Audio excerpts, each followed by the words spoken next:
বৃন্দাবনের বাকি বিহারী মন্দিরে শ্রীকৃষ্ণের যে মূর্তি রয়েছে সেই মূর্তিতে শ্রীকৃষ্ণ স্বয়ং বাস করেন, প্রায় প্রত্যহ মেলে তার প্রমাণ।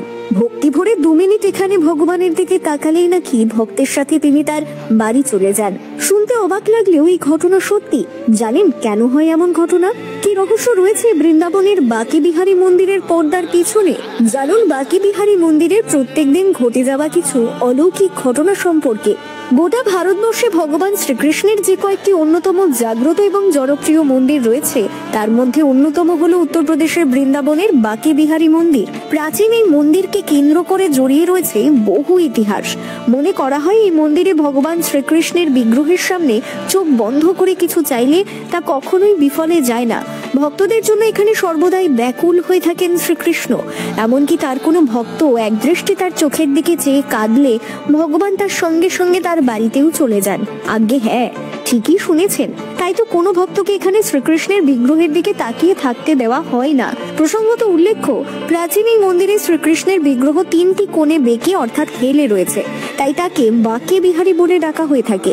শোনা যায় পূর্বে নিধিবনে শ্রীকৃষ্ণের এই বিগ্রহটিকে পুজো করা হতো, তাই অনেকে তাকে কুঞ্জ বিহারী বলেও ডেকে থাকেন। প্রায় 16 শতকে স্বামী হরিদাসজি এই মন্দিরটি প্রতিষ্ঠা করেছিলেন। প্রাচীনকালের জনপ্রিয় গায়ক এবং কবি তানসেনের গুরু ছিলেন স্বামী হরিদাসজি। প্রথম অবস্থায় নিধিবনে বাঁকে বিহারীজির এই বিগ্রহের পুজো করা হতো। তবে একদিন অন্যান্য ভক্তরা হরিদাসজির কাছে রাধারানী এবং শ্রীকৃষ্ণের দর্শন ভিক্ষা করে। শোনা যায় তখনই এই প্রার্থনা ভগবান শ্রীকৃষ্ণের কাছে নিবেদন করেন হরিদাসজি এবং এই বিগ্রহটি লাভ করেন। তবে এটি প্রতিষ্ঠা নিয়ে বেশ চিন্তায় ছিলেন হরিদাসজি। ব্যক্তিগত জীবনে তিনি ছিলেন একজন সন্ন্যাসী, তাই শ্রীকৃষ্ণকে উদ্দেশ্য করে তিনি বলেছিলেন, প্রভু আমি তো একজন সাধু, আপনাকে আমি ধুতি পরাতে পারলেও রাধারানীকে কিভাবে বস্ত্র পরিধান করাবো? হরিদাসজির এই কথা শুনে রাধাকৃষ্ণের যুগল মূর্তি একাকার হয়ে মিশে যায় একটি মূর্তিতে, আর উদ্ভব হয় বাঁকে বিহারীজির এই মূর্তিটি। শুধুমাত্র এখানেই শেষ নয়, প্রতিষ্ঠার পরেও এই মন্দিরের সঙ্গে জড়িয়ে রয়েছে নানান গল্প। একবার নাকি এক সন্তানহীনা রমণী এই মন্দিরে এসে বাঁকে বিহারীজির কাছে সন্তান ভিক্ষা করেছিলেন। কাঁদতে কাঁদতে বিহারীজির মূর্তির দিকে তাকিয়ে তিনি বলেন, তার যদি এরকম একজন সন্তান থাকতো তাহলে কতই না ভালো হতো। কথিত রয়েছে ওই মহিলার এই কথা শুনে তার সাথে তার বাড়িতে চলে গিয়েছিলেন বাঁকে বিহারীজি। তাই এই মন্দিরে কখনোই 2 মিনিটের বেশি প্রভুর বিগ্রহের দিকে তাকিয়ে থাকার অনুমতি ভক্তদের দেওয়া হয় না। পুজো চলাকালীন কিছু সময় অন্তর অন্তরই মন্দিরের বিগ্রহের সামনে একটি পর্দা টেনে দেওয়া হয়। সবথেকে আশ্চর্যের বিষয়, এই মন্দিরে কোনো রকমের শঙ্খ বা ঘণ্টা ধ্বনিও করা হয় না।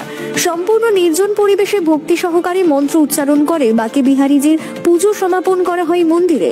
কৃষ্ণ জন্মাষ্টমী, ঝুলন যাত্রা, হোলি, রাধাষ্টমী প্রভৃতি দিনে এখানে বহু ভক্তের সমাগম হয়ে থাকে। শুধুমাত্র ভারতবর্ষ নয়, বিদেশের বিভিন্ন জায়গা থেকেও ভগবান শ্রীকৃষ্ণের এই সৌম্য মূর্তির দর্শনে বহু মানুষের আগমন হয়ে থাকে। ভক্তদের একাংশের দাবি, এই মন্দিরে আসলে এক অদ্ভুত ধরনের অনুভূতি বুঝতে পারেন তারা। স্বয়ং ভগবান শ্রীকৃষ্ণের অস্তিত্ব যে মন্দিরের প্রতিটি কোণায় কোণায় রয়েছে তা যেন পরিস্ফুট হয়ে ওঠে। কিভাবে যাবেন এই মন্দিরে? ভারতের কম বেশি সমস্ত বড় শহরের সাথেই অঞ্চল যুক্ত। সড়কপথে খুব সহজেই বৃন্দাবনে পৌঁছে যেতে পারবেন আপনারা। বৃন্দাবন এবং আশেপাশের শহরগুলির মধ্যে ব্যক্তিগত এবং পাবলিক উভয় বাসে নিয়মিত চলাচল করে। তবে বৃন্দাবনে কোনো রেলওয়ে স্টেশন নেই। নিকটতম রেলওয়ে স্টেশন মথুরা এবং গোবর্ধনে অবস্থিত। সেখান থেকে বাঁকে বিহারী মন্দির যাওয়ার জন্য আপনাদেরকে অটো অথবা ই-রিকশার সাহায্য নিতে হবে। এছাড়া রয়েছে নিকটতম বিমানবন্দর আগ্রা। এখানে নেমেও খুব সহজেই আপনারা মন্দিরে পৌঁছানোর জন্য ট্যাক্সি অথবা ক্যাব পেয়ে যাবেন।